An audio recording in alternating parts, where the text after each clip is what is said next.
भगवान शिव, जिन्हें महादेव, भोलेनाथ, शंकर और कई अन्य नामों से भी जाना जाता है, हिंदू धर्म के प्रमुख देवताओं में से एक हैं। वे त्रिदेवों में से एक हैं जो ब्रह्मा, विष्णु और शिव का समूह है। भगवान शिव की महिमा और कथा अनंत है। उनकी कहानियां हमारे धार्मिक ग्रंथों, पुराणों और उपनिषदों में वर्णित हैं, जो हमें जीवन के गहरे सत्य, तपस्या, त्याग और भक्ति के मार्ग पर चलने की प्रेरणा देती हैं। शिव का जन्म और रूप। शिव को अनादि और अनंत माना जाता है। वे न तो जन्म लेते हैं और न ही मृत्यु को प्राप्त होते हैं। वे स्वयं में ही संपूर्ण ब्रह्मांड हैं। शिव को महाकाल कहा जाता है, जिसका अर्थ है कि वे समय के भी स्वामी हैं। उनका रूप अत्यंत रहस्यमय और प्रभावशाली है। वे त्रिनेत्रधारी हैं, जिनके तीसरे नेत्र से ज्ञान और विनाश का प्रतीक अग्नि निकलती है। उनके सिर पर चंद्रमा शोभित है और गले में सर्पों की माला है। वे ध्यानमग्न मुद्रा में बैठे रहते हैं और उनके आसपास साधारण जीवन की वस्तुएं होती हैं, जो उनकी सरलता और सादगी को दर्शाती हैं। शिव और सृष्टि का आरंभ। हिंदू धर्म में शिव को सृष्टि के संहारक के रूप में जाना जाता है, परंतु वे केवल संहारक ही नहीं, सृजनकर्ता और पालनहार भी हैं। शिव के बिना सृष्टि का नाश असंभव है और बिना नाश के नई सृष्टि का आरंभ नहीं हो सकता। शिव ही ब्रह्मांड की गति को संतुलित रखते हैं। पौराणिक कथाओं के अनुसार जब ब्रह्मा जी ने सृष्टि का निर्माण किया, तब विष्णु जी उसका पालन करने लगे। लेकिन जब सृष्टि में दुष्टता और पाप बढ़ने लगे, तब शिव का तांडव नृत्य हुआ, जो ब्रह्मांड के संहार का प्रतीक था। इसके पश्चात पुनः सृष्टि का निर्माण हुआ। शिव और पार्वती की कथा। शिव और पार्वती की कथा भारतीय पौराणिक कथाओं में प्रमुख स्थान रखती है। शिव की पहली पत्नी सती थी, जो दक्ष प्रजापति की पुत्री थी। दक्ष शिव को अपने समधी के रूप में स्वीकार नहीं करते थे और उन्होंने अपने यज्ञ में शिव को आमंत्रित नहीं किया। सती इस अपमान को सहन नहीं कर पाईं और अपने पिता के यज्ञ में आहुति देकर अपने प्राण त्याग दिए। इस घटना से शिव बहुत क्रोधित हुए और उन्होंने वीरभद्र नामक राक्षस को उत्पन्न कर दक्ष का यज्ञ विध्वंस कर दिया। सती के शरीर को लेकर शिव चारों ओर विचरण करने लगे। ये देखकर भगवान विष्णु ने अपने सुदर्शन चक्र से सती के शरीर को 51 भागों में विभाजित कर दिया, जो विभिन्न स्थानों पर गिरे। इन स्थानों को शक्तिपीठ कहा जाता है। कालांतर में सती ने पार्वती के रूप में जन्म लिया और कठिन तपस्या करके शिव को फिर से पति के रूप में प्राप्त किया। पार्वती और शिव का विवाह पर्वतराज हिमालय की उपस्थिति में संपन्न हुआ और इसके बाद शिव और पार्वती का संगम देवताओं और मानवों दोनों के लिए अत्यंत महत्वपूर्ण घटना मानी जाती है। इस विवाह से कार्तिकेय और गणेश का जन्म हुआ, जो क्रमशः युद्ध और बुद्धि के देवता हैं। शिव का तांडव। भगवान शिव का तांडव नृत्य संसार के संहार और सृजन दोनों का प्रतीक है।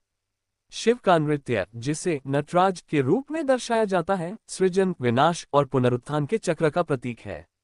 जब शिव तांडव करते हैं तो ब्रह्मांड के सभी तत्व गति में आ जाते हैं। ये नृत्य न केवल ब्रह्मांडीय घटनाओं का प्रतीक है, बल्कि आत्मा के भीतर चलने वाली विभिन्न प्रक्रियाओं का भी प्रतीक है। शिव का तांडव विभिन्न प्रकार के होते हैं, जिनमें सबसे प्रसिद्ध रौद्र तांडव है, जो तब होता है जब शिव क्रोध में आते हैं। वहीं आनंद तांडव शिव का प्रसन्नता का नृत्य है, जो संसार की ऊर्जा को नियंत्रित करता है। ये नृत्य दर्शाता है कि शिव की शक्ति न केवल विनाशकारी है, बल्कि सृजनात्मक भी है। समुद्र मंथन और शिव। एक और प्रसिद्ध कथा शिव की महानता और उनकी त्याग की भावना को दर्शाती है। जब देवताओं और असुरों ने मिलकर अमृत प्राप्ति के लिए समुद्र मंथन किया, तब उस मंथन से अनेक रत्नों के साथ साथ विष भी निकला, जिसे हलाहल कहा गया। ये विष इतना भयंकर था कि उसने संपूर्ण सृष्टि को नष्ट करने की क्षमता रखी। देवताओं और असुरों ने सहायता के लिए भगवान शिव की शरण ली। शिव ने बिना किसी हिचकिचाहट के उस विष को अपने कंठ में धारण कर लिया, जिससे उनका कंठ नीला हो गया और वे नीलकंठ कहलाए। शिव ने विष को निगला नहीं, बल्कि अपने कंठ में ही रोक लिया, जिससे सृष्टि की रक्षा हो सकी। ये कथा भगवान शिव के त्याग और उनकी दया का प्रतीक है। गणेश और कार्तिकेय की कथा। भगवान शिव और माता पार्वती के दो पुत्र थे, गणेश और कार्तिकेय।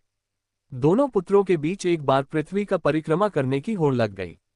कार्तिकेय अपने वाहन मोर पर सवार होकर पृथ्वी की परिक्रमा करने के लिए निकल पड़े, जबकि गणेश ने अपने माता पिता शिव और पार्वती की परिक्रमा की और कहा कि माता पिता ही संपूर्ण ब्रह्मांड हैं। इस प्रकार गणेश ने अपने माता पिता की परिक्रमा करके ही यह प्रतियोगिता जीत ली। इस कथा के माध्यम से भगवान शिव ये संदेश देते हैं कि माता पिता की सेवा और सम्मान सर्वोपरि है। शिवलिंग की पूजा। शिव की पूजा का प्रमुख प्रतीक शिवलिंग है। शिवलिंग का अर्थ है शिव का निराकार रूप, जो सृष्टि की उत्पत्ति और अंत का प्रतीक है। शिवलिंग की पूजा का महत्व हिंदू धर्म में अत्यंत महत्वपूर्ण है। ये सृजन और विनाश दोनों का प्रतीक माना जाता है। शिवलिंग की पूजा में बेलपत्र, धतूरा और जल चढ़ाने की परंपरा है, जो उनके तपस्वी रूप का प्रतिनिधित्व करते हैं। कैलाश पर्वत, शिव का निवास।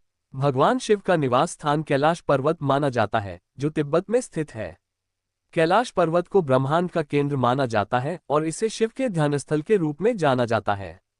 शिव अपने परिवार, माता पार्वती, पुत्र गणेश और कार्तिकेय और वाहन नंदी के साथ कैलाश पर निवास करते हैं। कैलाश पर्वत हिंदू धर्म के साथ साथ जैन और बौद्ध धर्म के अनुयायियों के लिए भी पवित्र स्थल है। शिव का भस्म। शिव के शरीर पर भस्म का लेपन उनके विरक्ति और वैराग्य का प्रतीक है। भस्म, जिसका अर्थ राख है, मृत्यु और नाश का प्रतीक है। शिव अपने शरीर पर भस्म धारण करके ये दर्शाते हैं कि यह संसार अस्थायी है और अंततः सब कुछ भस्म हो जाता है। भस्म के माध्यम से शिव ये संदेश देते हैं कि संसार के मोह माया से मुक्त होकर आत्मज्ञान की प्राप्ति होनी चाहिए। शिव और भक्ति। शिव भोलानाथ कहलाते हैं क्योंकि वे अपने भक्तों पर अत्यंत दयालु होते हैं। चाहे कोई भी शिव की भक्ति करता हो, वे उसकी प्रार्थना अवश्य सुनते हैं। शिव की भक्ति सरल और सुलभ मानी जाती है। वे अपने भक्तों की सच्ची आस्था और प्रेम से प्रसन्न होते हैं। शिव की आराधना में रुद्राभिषेक का अत्यंत महत्व है, जिसमें शिवलिंग पर विशेष मंत्रों के साथ जल और दूध अर्पित किए जाते हैं।